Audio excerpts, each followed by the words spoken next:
नमस्कार, मैं doctor SP Kalra, senior consultant physician at Mata Gujri medical centre GK1 आज आपके साथ ब्लड प्रेशर के ऊपर कुछ चर्चा करूंगा ताकि उसके बारे में आपको मैं कुछ समझा सकूं। हमारी चर्चा का विषय है हाई ब्लड प्रेशर क्या है और इसकी रोकथाम कैसे की जाए। आमतौर पर हर कोई स्वस्थ या सामान्य ब्लड प्रेशर रखना चाहता है, लेकिन इसका अर्थ क्या है? मूल रूप से जब भी दिल धड़कता है तब वह रक्त वाहिनियों में रक्त पंप करता है। इससे रक्त वाहिनी की दीवारों पर दबाव पैदा होता है। इसी को ब्लड प्रेशर या रक्तचाप कहा जाता है। सामान्य रूप से स्वस्थ व्यक्ति में ये दिन भर बढ़ता और घटता रहता है, लेकिन जब ब्लड प्रेशर लंबे समय तक ऊंचा ही रहता है और इसका इलाज नहीं किया जाता है तो इसके कारण सेहत पर गंभीर प्रभाव पड़ता है। सामान्यतः ब्लड प्रेशर का लगातार सामान्य से अधिक रहना हाइपरटेंशन कहलाता है या हाई ब्लड प्रेशर कहलाता है। हाई ब्लड प्रेशर अक्सर समय बीतने पर उभरता है।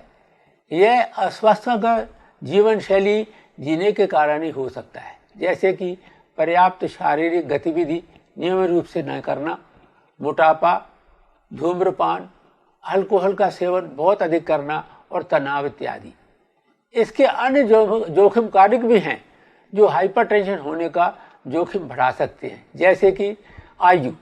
जैसे जैसे लोगों की उम्र बढ़ती है उनकी धमनियां सख्त और सक्रिय हो सकती हैं, क्योंकि उनमें अतिरिक्त फैट जमा हो जाता है। हाई ब्लड प्रेशर का पारिवारिक इतिहास एक या अधिक निकट संबंधी के सदस्यों को ब्लड प्रेशर होने से व्यक्ति में इस स्थिति का उभरने का जोखिम हो जाता है, जैसे कि माता पिता हैं, भाई बहन हैं, दादा दादी हैं, नाना नानी हैं, मामा हैं, मौसी है, चाचा या भूआ हैं। ये सब हमारे खून के रिश्ते वाले हैं। अगर इनमें ब्लड प्रेशर होता है तो ये जोखिम अपने रिश्तेदारों में बढ़ा देता है। नमक का अधिक सेवन करना भी ब्लड प्रेशर को बढ़ाने के लिए जाना जाता है। पोटेशियम युक्त पर्याप्त आहार नहीं खाने से भी ब्लड प्रेशर और स्ट्रोक तथा दीर्घकालीन गुर्दे के रोग का भी जोखिम बढ़ सकता है। प्रोसेस्ड फूड, फैटी आहार खाने से पूरे शरीर में फैट बढ़ जाता है और रक्त को शरीर में आगे प्रवाहित करने के लिए दिल को कड़ी मेहनत करनी पड़ती है, इसलिए ब्लड प्रेशर बढ़ जाता है। दूसरी ओर शारीरिक गतिविधि का अभाव भी मोटापे से और आगे चलकर हाई ब्लड प्रेशर से जुड़ा है। अन्य कारण है तनाव। अस्वस्थ का तरीकों से तनाव पर प्रतिक्रिया देना या तनाव को नियंत्रित नहीं करना, ये भी ब्लड प्रेशर को बढ़ा सकता है। आगे बात करें तो हाइपरटेंशन का कोई प्रत्यक्ष संकेत और लक्षण नहीं होता, इसीलिए अक्सर इसे साइलेंट किलर या गुप्त शत्रु कहा जाता है। इसके चलते लोगों को हार्ट की समस्याओं से लेकर गुर्दे की नाकामी, स्ट्रोक और आंखों की क्षति तथा अंधापन होने सहित कई रोगों का जोखिम पैदा हो सकता है।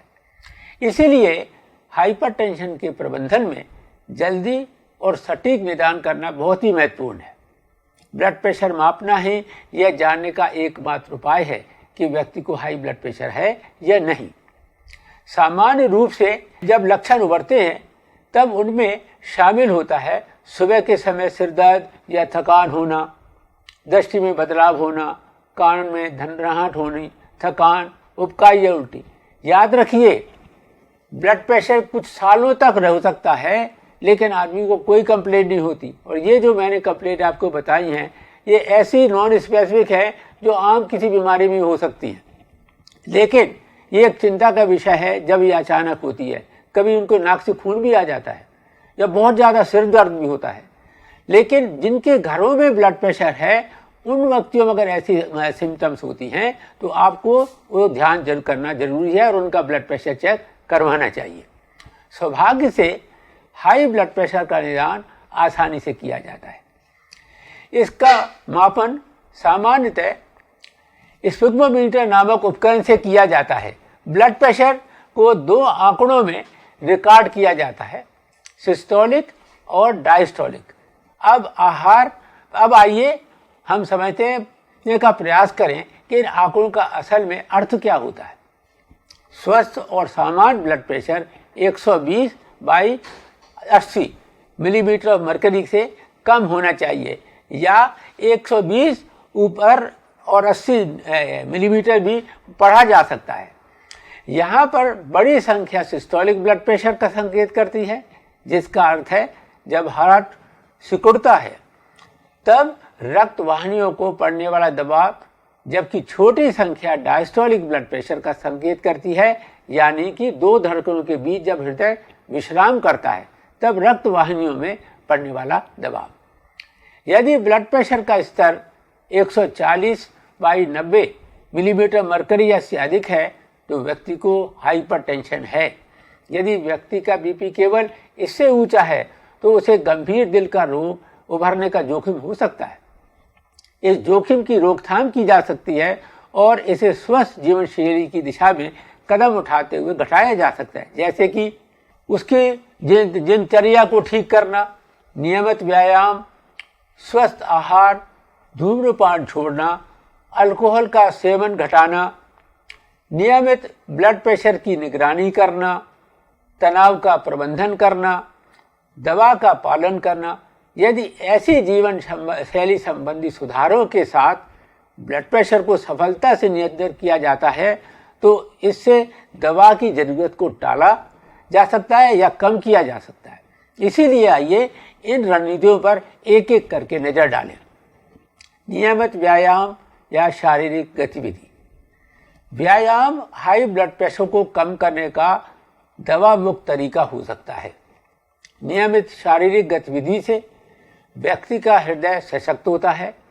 यदि व्यक्ति का हृदय स्वस्थ और सशक्त होता है तो वह कम मेहनत के साथ अधिक रक्त पंप कर सकता है। इसलिए यदि दिल को रक्त पंप करने के लिए कम मेहनत करनी पड़ती है तो रक्त वाहिनियों पर दबाव कम होगा और ब्लड प्रेशर घटेगा।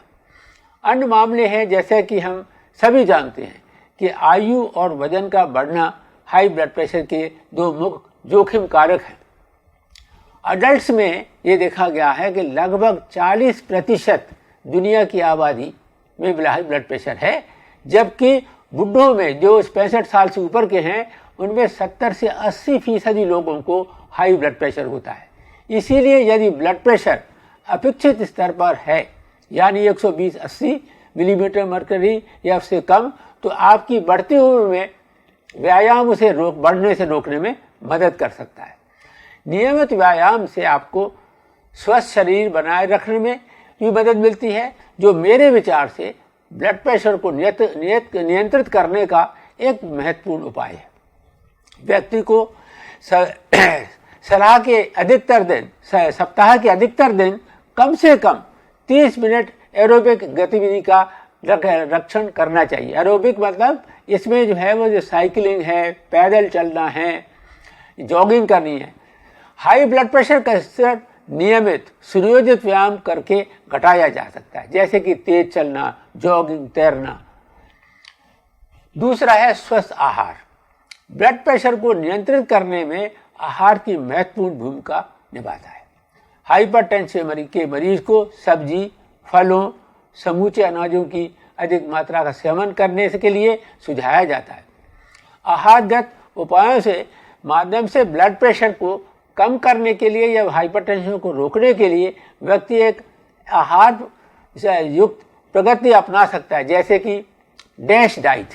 डैश डाइट का तात्पर्य है कि diet against stopping blood pressure, या ब्लड प्रेशर को रोकने का एक तरीका। उसी की तरह एक और डाइट है जिसका नाम है मेडिटेरेनियन डाइट। ये दोनों लगभग एक सी हैं, जिनके बारे में मैं आपको फिर बताऊंगा। सैचुरेटेड फैट और कुल फैट का कम सेवन करना, इसके बारे में फिर बताऊंगा। खूब सारा पोटेशियम लेना, आहार में सोडियम की मात्रा सीमित करना और अल्कोहल का सेवन सीमित करना। नाउ डैश डाइट का अर्थ है dietary approach to stop hypertension. ये ब्लड प्रेशर को कम करने की खुराक है। समूचे अनाज खाना, फलों का ज़्यादा इस्तेमाल करना, हरी शाक सब्जी और कम फैट वाले दूध के उत्पादनों से भरपूर, कम सैचुरेटेड फैट जो घी का है, मक्खन है, जो जमने वाले तेल हैं जो ठंडे में हो जम जाते हैं, जैसे कोकोनट ऑयल है, हाइड्रोजनेटेड ऑयल जैसे डालडा वगैरह, इनका इस्तेमाल जो है वो कम करना चाहिए। लो कोलेस्ट्रॉल वाली डाइट खाने के लिए यदि हाई ब्लड प्रेशर है तो 11 मिलीमीटर तक ब्लड प्रेशर को घटाया जा सकता है। अपने आहार में सोडियम कम करें। आहार में सोडियम की मात्रा थोड़ी सी भी कम करने से दिल की सेहत में सुधार हो सकता है। और यदि आपको हाई ब्लड प्रेशर है तो ब्लड प्रेशर करीब 5 से 6 मिलीमीटर मरकरी तक घट सकता है। अपने आहार में सोडियम घटाने के लिए आप इन सुझावों पर विचार कर सकते हैं, जैसे फूड लेवल पढ़ें। यदि समय संभव हो तो सामान्य रूप से आपको खाद्य पदार्थ और पेय खरीदते हैं उनके कम सोडियम वाले विकल्प चुनें। प्रोसेस फूड कम खाएं। भोजन में सोडियम की सिर्फ छोटी सी मात्रा कुदरती रूप से उभरती है। अधिकतर सोडियम प्रक्रिया के दौरान डाला जाता है, इसीलिए आपको प्राकृतिक उत्पाद खा सकते हैं। नमक नहीं डालें। सिर्फ एक चम्मच भर नमक आपको 2300 मिलीग्राम सोडियम देता है। खाने में नमक डालें। अपने भोजन में फ्लेवर लाएं। अब इसके अलावा क्या है जो चीज़ें आपके नमक ज़्यादा वाली हैं और जिनको आप ध्यान नहीं देते हैं, वो हैं अचार, चटनी, पापड़, साल्टेड चीज, salted bread, bakery products. Bakery product में छिपा हुआ साल्ट है, उसमें सोडियम होता है, सोडा बाइकार्ब। तो आप बेकरी प्रोडक्ट लेते हैं उसमें भी आपको सोडा मिल गया, मतलब सोडियम मिल जाता है। आप बाजार से नमक खरीदते हैं तो उनको बोलिए हमें साल्ट दे दीजिए, कम सोडियम वाला, जिसे सोडा लाइट करके बोलते हैं या साल्ट लाइट करके बोलते हैं। धूम्रपान, इसको आप छोड़ें। धूम्रपान बंद करने से आपको अपना ब्लड प्रेशर फिर से सामान्य करने में मदद मिलती है। धूम्रपान छोड़ने से हृदय रोग का जोखिम प्रभावी तरीके से घटाने में और आपकी संपूर्ण सेहत को सुधारने में मदद मिल सकती है। नियमित रूप से ब्लड प्रेशर की निगरानी। कुछ हाइपरटेंसिव मरीज अपना ब्लड प्रेशर डॉक्टर के पास जाकर नापवाते हैं, लेकिन डॉक्टर के पास जाकर ब्लड प्रेशर की जांच करवाना मरीज के लिए हर बार संभव नहीं होता। इसीलिए अधिकतर मैं मरीजों को अपने बीपी लेवल्स की स्वयं निगरानी करने की सलाह देता हूँ। आजकल वो डिजिटल बीपी आ गए हैं जिनसे वो अपने आप ब्लड प्रेशर ले सकते हैं और उसमें पल्स रिकॉर्ड भी हो जाता है। उसमें डॉक्टर की मदद की ज़रूरत नहीं होती। स्वयं निगरानी करने से व्यक्ति दिन भर और लंबे समय तक अलग अलग मौक़ों पर बीपी नापने में मदद करती है। आमतौर पर हम यही कहते हैं कि सुबह उठते हैं तब ले, दोपहर को ले, रात को सोने से पहले लेके देख ले। इससे अलग अलग समय पर व्यक्ति के ब्लड प्रेशर की रीडिंग की पूरी तस्वीर प्राप्त करने में डॉक्टर को मदद मिलती है। इसके अलावा ये क्लिनिक विजिट के दौरान सिंगल नियमित ब्लड प्रेशर के मापने से बजाय हार्ट के रोग बढ़ने और मृत्यु का बेहतर पूर्वानुमान लगाने में हमारी मदद कर सकता है। तनाव का प्रबंधन। विश्राम करने और तनाव को नियंत्रित करने का तरीका सीखने से भावनात्मक और शारीरिक स्वास्थ्य सुधारा जा सकता है। हाई ब्लड प्रेशर को कम किया जा सकता है। स्ट्रेस मैनेजमेंट तकनीकों में शामिल है व्यायाम, संगीत सुनना, कुछ शांतिपूर्ण या सुकून वाले भजन सुनना, ध्यान करना और अच्छी संगत में बैठना। दवाओं का पालन करना। यदि आपका ब्लड प्रेशर लगातार ऊंचा, सामान्य रूप से 140 और 90 या अधिक रहता है तो डॉक्टर आपको ब्लड प्रेशर कम करने के लिए दवा का सुझाव दे सकता है। दवा का पालन करना बहुत ही ज़रूरी है क्योंकि ये आपके ब्लड प्रेशर को नियमित रूप से नियंत्रित करती है। अंत में मेरा आपको सुझाव है कि चुस्त और स्वस्थ जीवन जीने से अधिक मूल्यवान कुछ भी नहीं है। स्वस्थ जीवन शैली अपनाने से हमें लंबे और स्वस्थ जीवन का आनंद लेने में मदद मिल सकती है। हाई ब्लड प्रेशर की रोकथाम तथा नियंत्रण कई तरह से किया जा सकता है। हार्ट की जटिलताओं को रोकने के लिए ब्लड प्रेशर को सामान्य सीमा के अंदर रखना बहुत ही अहम है। नियमित निगरानी और रोकथाम संबंधी देखभाल के साथ सामान्य ब्लड प्रेशर लेवल को बनाए रखना काफ़ी हद तक संभव है। मेरी आपको बहुत बहुत शुभकामनाएं और मेरा ख्याल है कि मैंने जो आपसे ये बोला है इसका अगर कुछ भी आपको प्रभाव पड़े या कुछ भी आप इसको फॉलो करें तो आप अपने ब्लड प्रेशर को कंट्रोल करने में सफल होंगे और हार्ट अटैक से, एंजाइना से, हार्ट फेलियर से, स्ट्रोक से या आंखों की तकलीफ से या गुर्दे की बीमारी से बच सकेंगे। धन्यवाद। नमस्कार।